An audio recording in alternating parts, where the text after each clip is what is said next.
Qualcomm es una consultora experta en desarrollo de organizaciones y desarrollo de personas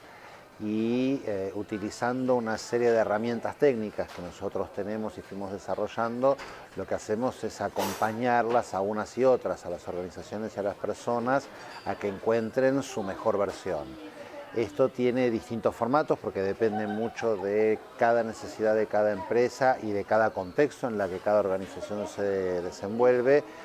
Muchas veces combinan temas de intervenciones en equipos directivos, formación, capacitación, algunas herramientas de consultoría, y uno de los temas en los que trabajamos fuertemente son los procesos de cambio, cómo se gestionan los procesos de cambio desde el lado humano.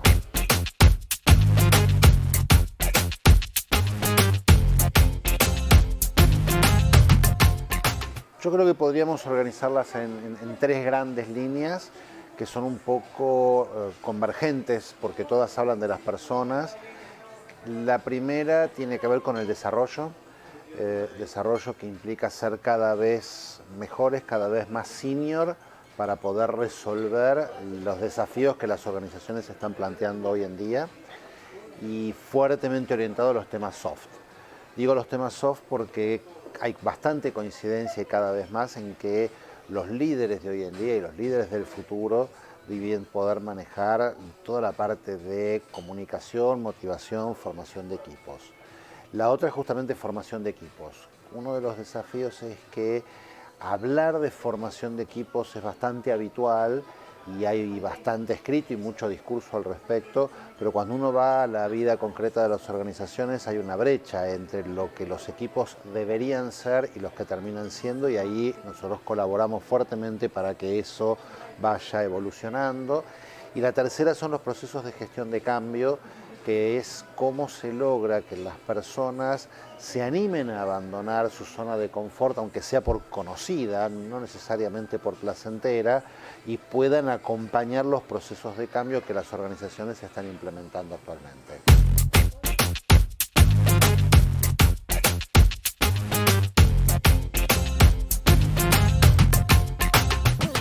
Yo creo que si nosotros hablamos de diversidad, que es un tema que se ha instalado en la agenda fuertemente en los últimos tiempos y que tiene múltiples facetas, yo creo que una de las diversidades es la diversidad generacional,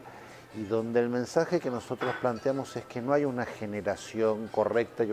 una incorrecta, o una que hace las cosas bien y otra que no, sino que son diferentes, que hay que entender por qué son diferentes, cuál es el origen de esa característica que tiene cada generación y cómo se construyen puentes. Esto quiere decir cómo las generaciones de más edad y más experiencia pueden aprender de estos millennials, y no solamente las cuestiones tecnológicas, donde a veces se cae en que me enseñe cómo uso la aplicación del celular, también es cómo se relacionan, cómo consumen, cómo conforman sus grupos, y al mismo tiempo que estos millennials puedan aprender de sus mayores aquellos procesos de gestión que indefectiblemente llevan su tiempo y que no están marcados por la inmediatez de la tecnología. Por ejemplo, los procesos de desarrollo. Los procesos de desarrollo en la vida organizacional no van a la velocidad de una app,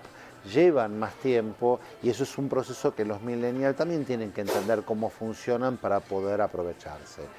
Sí hay una característica interesante de esta época, que es que los millennials están empezando a ser jefes e inclusive los primeros a integrar grupos de alta gerencia. Ahí es donde se produce un mix muy interesante entre las generaciones.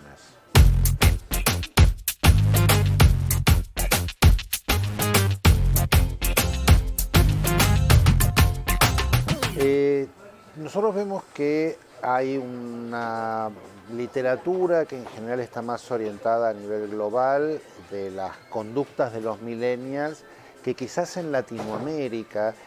y en Perú no escapa esta lógica. Hay como un cierto delay, como que podríamos encontrar las actitudes más características de los millennials en gente que hoy tiene 25 años o menos, y quizás un joven de 28, 30, 30 y pocos se parece más a su generación predecesora que a la generación tradicionalmente millennial.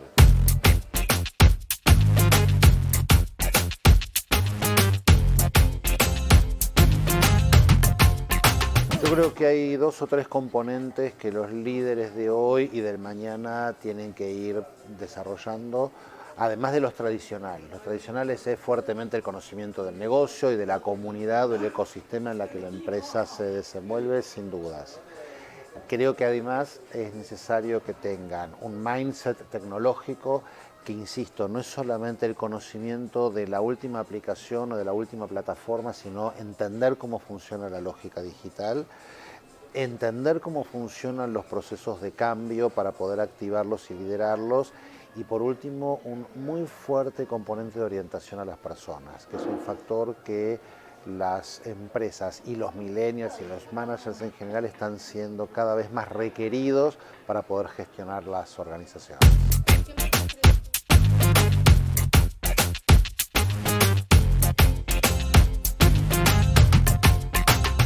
Yo creo que en todas las industrias podríamos encontrar como tres grandes grupos.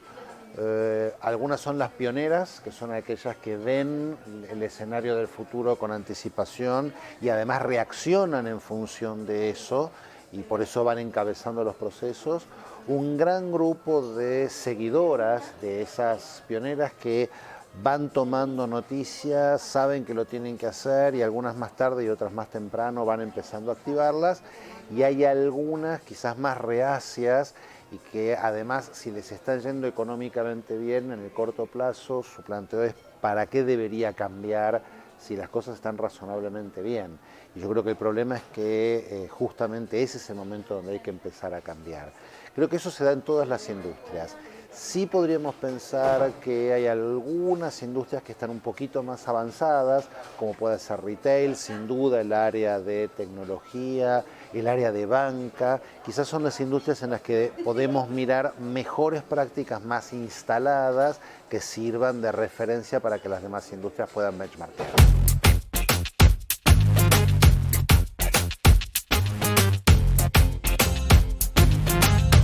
Yo creo que uno de ellos indudablemente es el liderazgo que nosotros llamamos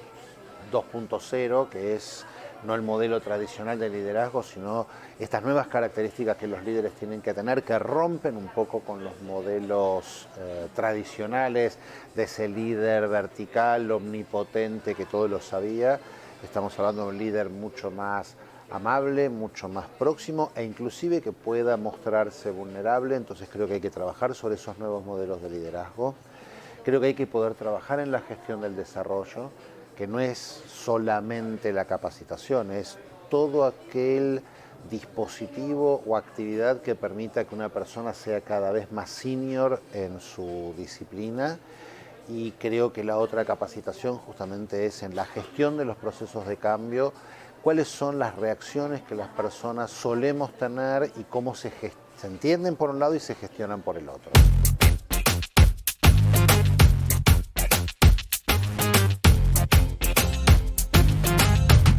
Nosotros hoy estamos de alguna manera distribuidos en todo lo que es Sudamérica. Tenemos una oficina, que es la oficina original en Buenos Aires, que nos permite trabajar con todos los países de Cono Sur. Y tenemos la oficina en Lima, que abrimos hace unos 7 años atrás ya, con la que estamos trabajando en todos los países de Andina, que básicamente es Colombia, Ecuador y Perú.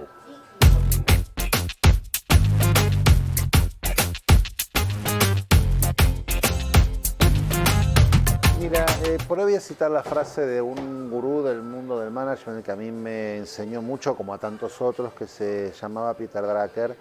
y que en un momento dado preguntaba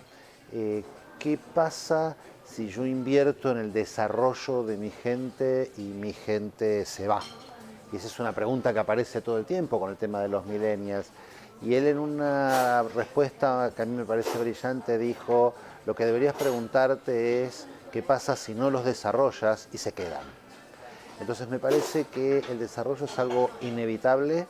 que hay que poder gestionarlo, que tiene que formar parte de la agenda porque es lo que le va a dar sustentabilidad a las empresas, y que por lo tanto cada organización va a encontrar su propio camino, pero que inevitablemente tiene que estar en la agenda de todos los managers, y eso abarca a los equipos, abarca el desarrollo, abarca la gestión, esencialmente la gestión de las personas.